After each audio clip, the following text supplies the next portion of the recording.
Student, Standard 7, Subject Maths, Chapter 5, Lines and Angle. Open your textbook, page number 100. Okay. 5.2.5 है vertically opposite angle है. When two lines intersect, देखो यहाँ पे दो pencil है वो एक दूसरे को intersect कर रही है. Intersect each other, the vertically opposite angles of form are equal. देखो यहाँ पे एक पेंसिल है, उसे ले लो L और ये दूसरी है उसे ले लो M. ओके, सो लाइन्स L, जो लाइन्स L है and M intersect each other, यहाँ पे लिख लो वो O दोनों के बीच में. ठीक है, L M और O intersect each other at O.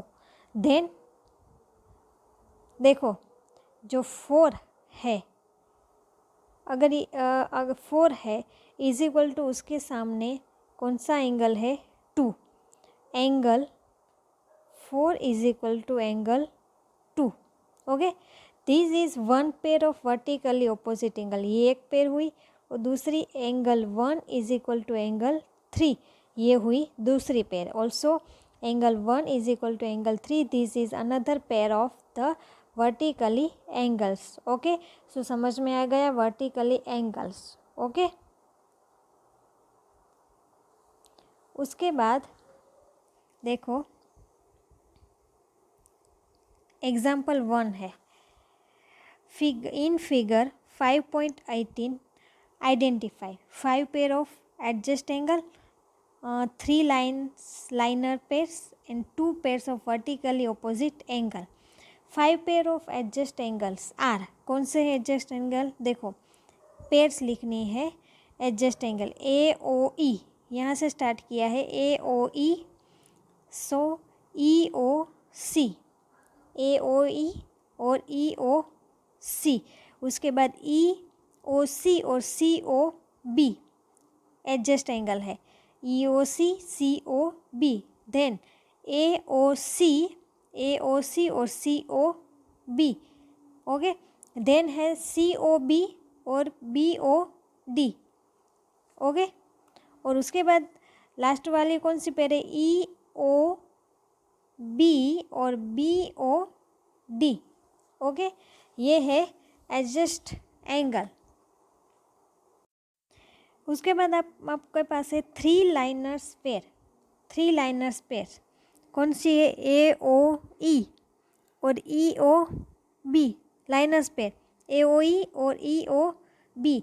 Then ए ओ सी और सी ओ बी, ए ओ सी और सी ओ बी, और सी ओ बी और B O D. Okay, linears pair.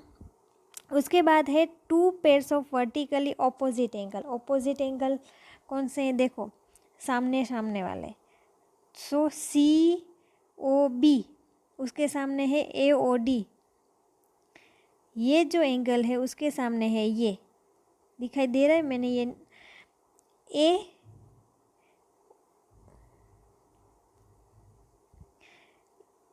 A O D के सामने है सी ओ बी, और ए ओ सी ये जो पूरा है उसके सामने है बी ओ डी. ये पेयर एक और ये दूसरी पेयर. ओके, सो समझ में आ गया एग्जाम्पल 1. सो उसके बाद है पेज नंबर 103 पे pairs and lines intersecting lines. देखो यहाँ पे आपको दिया है ब्लैक बोर्ड वाई दिया है.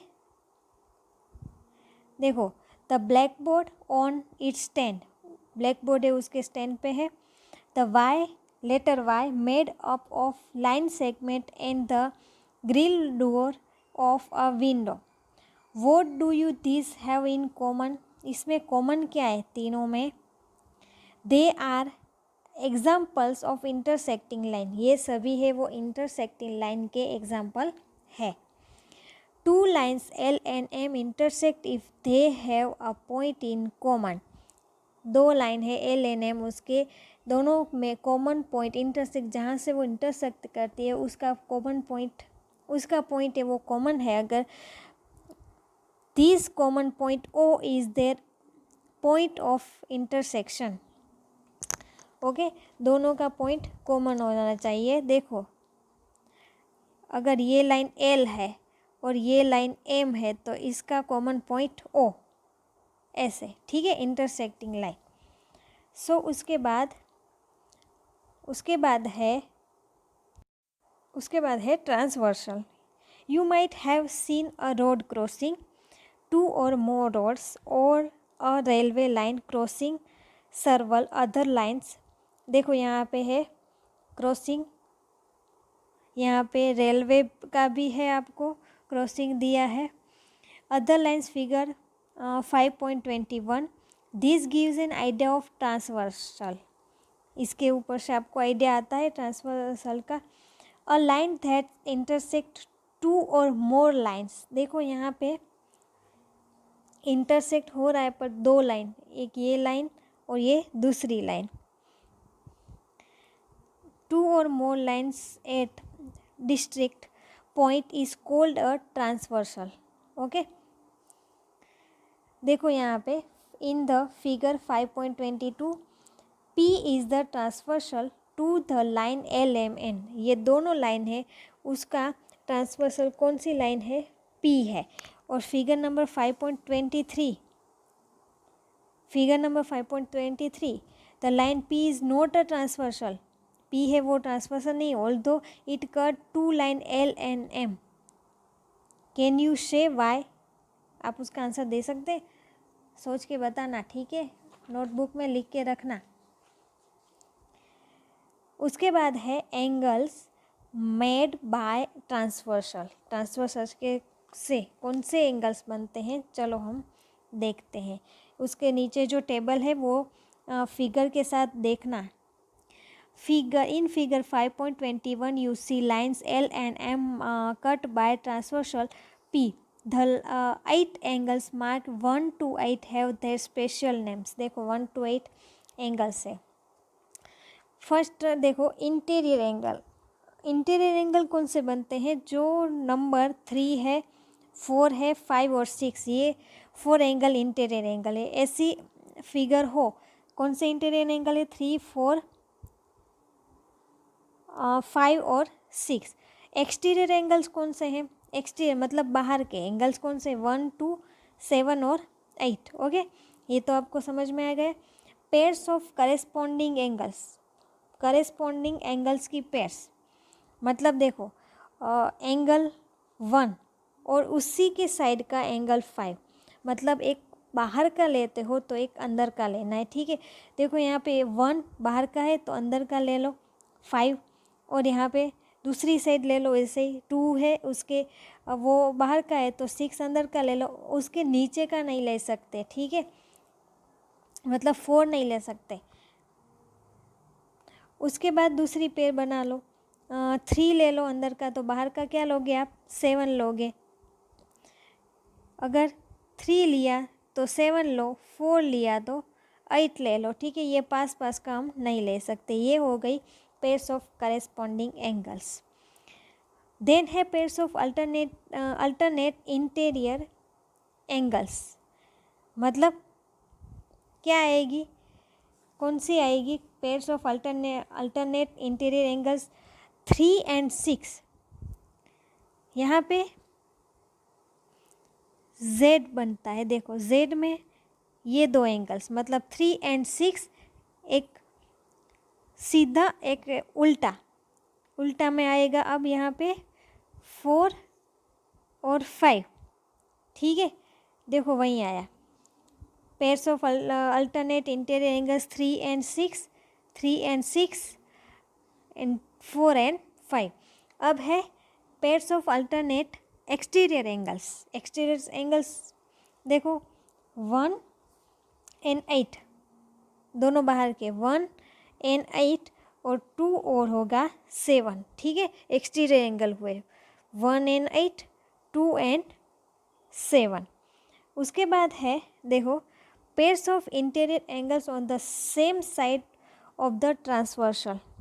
Pairs of interior angle on the same side of the transversal. So कौन सा होगा? एंगल 3 and 5, 3 and 5 इंटीरियर अंदर का है, 3 and 5, सो दूसरा कौन सा होगा 4 and 6। ओके, ये पूरा समझ में आ गया। अगर ये समझ में आ गया तो पूरा चैप्टर समझ में आ गया। Corresponding angle include different vertices are on the same side of the transversal and are in corresponding positions relative to the two lines. देखो यहाँ पे आपको दिया है सारे अल्टरनेटिव इंटीरियर एंगल कौन से हैं। Interior angle 3-6 in figure number 5.26 में देखो 3 and 6 हैव डिफरेंट वर्टिक्स, उसके वर्टिक्स से वो डिफरेंस है। Are on opposite side of the transversal, वो ऑपोजिट साइड में है, सेम साइड में नहीं है। Line between the two lines, वो टू लाइन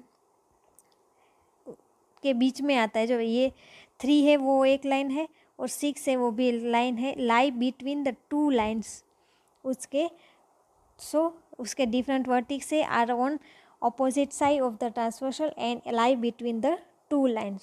ओके, ये समझ में आ गया। और एक बार रीड करना, फिगर देख के समझना और ज़्यादा समझ में आ जाएगा। जो मैं बोल रही हूँ उस पर ध्यान देना और आप टेक्स्ट बुक में देखना, ठीक है। Okay, thank you.